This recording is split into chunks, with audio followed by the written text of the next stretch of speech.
Phenol से picric अम्ल को कैसे प्राप्त करेंगे, कैसे ऑब्टेन करेंगे, आइए समझते हैं।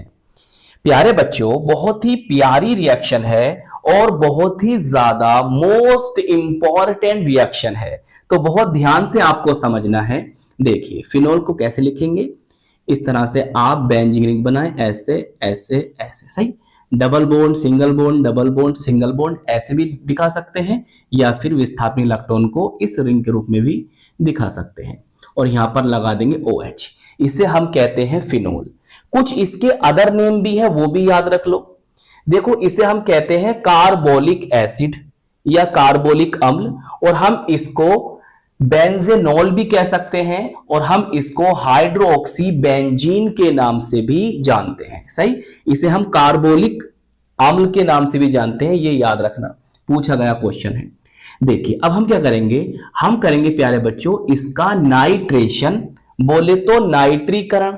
जब हम इसका नाइट्रेशन करेंगे तो हमें जरूरत पड़ेगी सांद्र, बोले तो कंसंट्रेट HNO3 की, और सांद्र बोले तो कंसंट्रेट H2SO4 की, सही।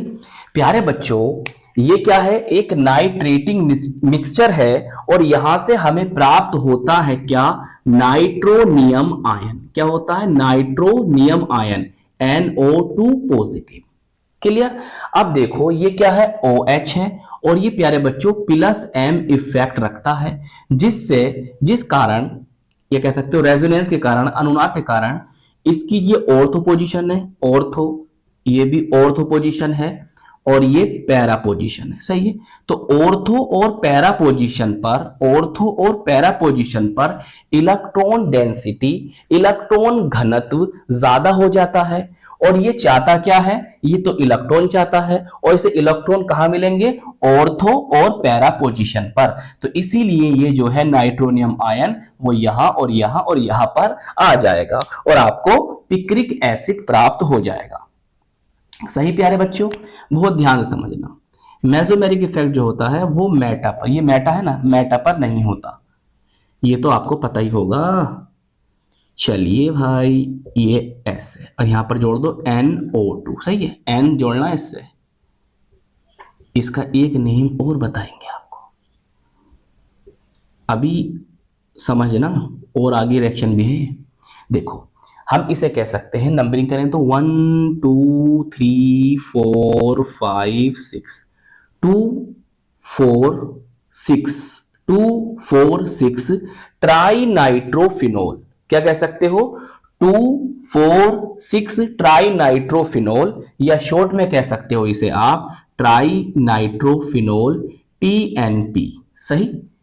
याद रखना ये पिरबल अम्ल है, स्ट्रॉन्ग एसिड है। अब प्यारे बच्चों एक बात याद रखो, अगर आप फिनोल का डायरेक्टली नाइट्रेशन करते हो, नाइट्रीकरण करते हो, तो फिनोल का हो जाएगा ऑक्सीकरण, और आपको पिक्रिक एसिड अच्छी मात्रा में, अच्छी अमाउंट में प्राप्त नहीं होगा।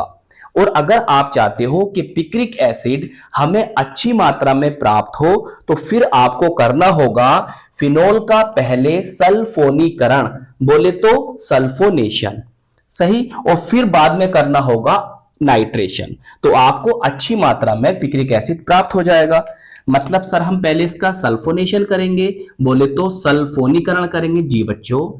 तो क्या लेना होगा आपको, अरे यार आपको लेना होगा सांद्र H2SO4, कंसंट्रेट सल्फ्यूरिक एसिड, सांद्र सल्फ्यूरिक अम्ल, जिससे इसकी ऑर्थो और पैरा पोजीशन पर SO3H समूह आकर जुड़ जाएगा। ये SO3H यहां पर जोड़ दो, और एक यहां पर जोड़ दो SO3H। देखो इनके नाम जरूर लिखना बच्चों नीचे, मैंने आपको नाम बता दी, देखो इसका भी नेम मैं आपको बता रहा हूं। नंबरिंग करोगे 1 2 3 एंड 4, तो आप इसे कह सकते हो फिनोल 2,4 डाइसल्फोनिक एसिड। क्या कह सकते हो प्यारे बच्चों, फिनोल 2,4 डाइसल्फोनिक एसिड। अब आप इसका कर दो नाइट्रेशन, बोले तो नाइट्रीकरण। कैसे करोगे भैया, सांद्र HNO3 ले लोगे, बस, और प्राप्त हो जाएगा TNP।